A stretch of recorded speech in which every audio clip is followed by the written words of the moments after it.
estimados amigos de GIGAP, en primer lugar quiero daros las gracias por la oportunidad que brindáis a la Diputación de Valencia de poder exponer su estrategia de gobierno abierto. Lamentablemente, razones de agenda nos impiden estar hoy con vosotros, pero no podíamos renunciar a una breve exposición de unos 10 minutos el explicaros nuestro proyecto. Para empezar, debo poner en contexto el objetivo último del proyecto, también el objetivo primero. El objetivo primero y último de nuestro proyecto de gobierno abierto es la profundización en la democracia, la innovación democrática. Las políticas de gobierno abierto, la transparencia, la rendición de cuentas, la participación, solo pueden concebirse de una manera: al servicio del ciudadano, al servicio de una democracia real y efectiva, y como instrumento para empoderar la ciudadanía y abrir las políticas públicas a la participación ciudadana.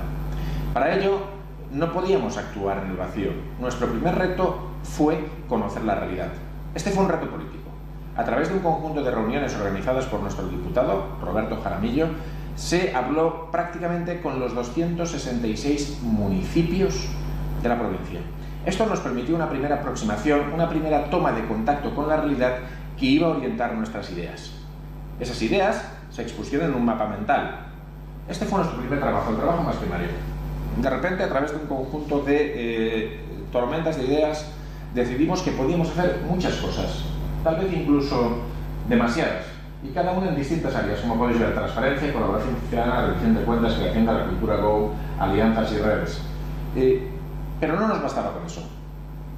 Nosotros podíamos tener ideas mejores o peores sobre cómo afrontar una estrategia de gobierno abierto, pero no conocíamos la realidad.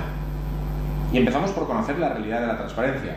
Y la realidad de la transparencia, a través de una encuesta que respondieron 125 municipios, la verdad era poco esperanzadora. Nos permitió saber que en poblaciones de hasta 5.000 habitantes, prácticamente el 75% de los municipios no habían implementado políticas de transparencia, que no existía implementado un derecho de acceso a la información pública en el 86% de los municipios, o que las tasas de formación eran bajísimas y que más del 90% de los municipios exigían formación.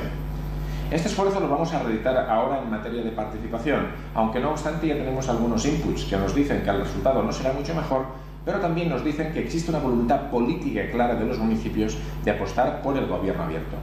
Bien, no contentos con haber diseñado un conjunto de ideas, no contentos con conocer la realidad, incluso tras el diseño de un plan, decidimos que dicho plan solo podía funcionar si era abierto y participado.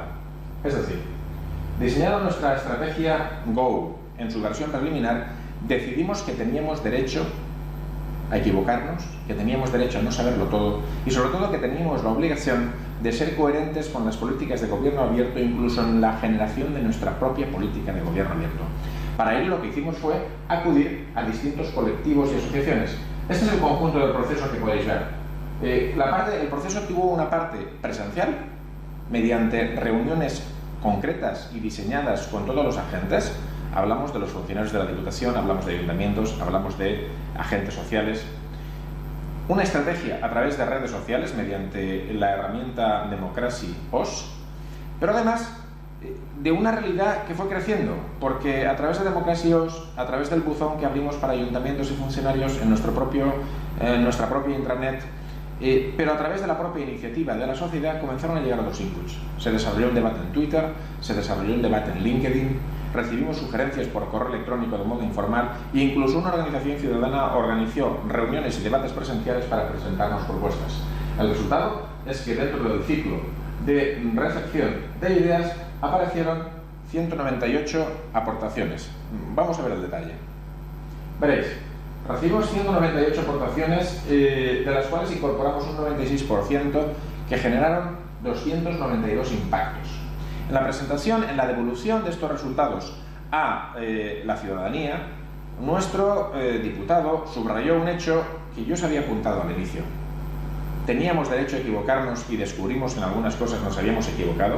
Teníamos derecho a no haber tenido todas las ideas y se nos aportaron muchas ideas. Y teníamos derecho a confiar en que la participación ciudadana mejoraría el proyecto, y así fue. De entre estos 292 impactos, supusieron la modificación de objetivos estratégicos o la incorporación de nuevos objetivos estratégicos. Supusieron la incorporación de 20 proyectos de acción. y en muchos de los casos supusieron la modificación de proyectos o la incorporación de detalles, de elementos que iban a ser relevantes para el desarrollo de futuros proyectos. Bien, como resultado de esto, aprobamos nuestra estrategia Go, que se basa en 6 áreas estratégicas con 17 objetivos, 30 programas, 9 proyectos. Es importante señalar que, como toda estrategia, está sujeta a un cronograma y a una evaluación de impacto. En concreto, y para finalizar, os quiero señalar que las áreas de trabajo que finalmente decidimos fueron las obvias para nuestra tarea: transparencia, participación y colaboración, rendición de cuentas, pero junto a ello descubrimos que había 3 pilares indispensables para el éxito del proyecto. El primero: no funcionamos en el vacío, es necesario generar alianzas, trabajar en red. Nuestra presencia hoy aquí con vosotros es clara manifestación y cumplimiento de alguno de nuestros objetivos en esta materia. No basta con lo que hacemos, hay que socializarlo, hay que compartirlo, hay que ponerlo a disposición de la comunidad y hay que enriquecerse con las aportaciones de esa comunidad. Además, hay que generar cultura de gobierno abierto. Las cosas no suceden en el vacío. Es necesario generar una masa crítica de ciudadanía empoderada. Y esa masa crítica no solo se refiere al ciudadano como objetivo último, se refiere a los propios funcionarios, a los cargos electos. Es necesario fomentar esa cultura. Go, esa cultura de gobierno abierto, empezando desde la propia escuela. Y finalmente necesitamos un área de liderazgo y gobernanza del proyecto. Os sorprendería, o puede que no, cuando visitéis el proyecto y la página, descubrir que entre los proyectos que hemos generado hay uno de formación continuada y constante de nuestro propio personal. No existen especialistas en transparencia, no existen especialistas en participación, no existen al menos dentro de las plantillas profesionales ordinarias de muchísimas entidades locales. Por tanto, empoderar a nuestros funcionarios, empoderar a nuestros trabajadores es fundamental para el éxito del proyecto en nuestro municipio y en nuestra Diputación y en el conjunto de municipios de la provincia. Y esto básicamente es lo que quería contar mediante esta breve presentación, que espero que haya resultado satisfactoria o al menos ilustrativa. Estamos abiertos a vuestra colaboración, a vuestro apoyo, a vuestras sugerencias. Nos encontráis en Gaudival, nos encontráis en Twitter, nos encontráis en nuestra página web. Muchas gracias, espero que la presentación haya resultado de utilidad. Hasta la próxima.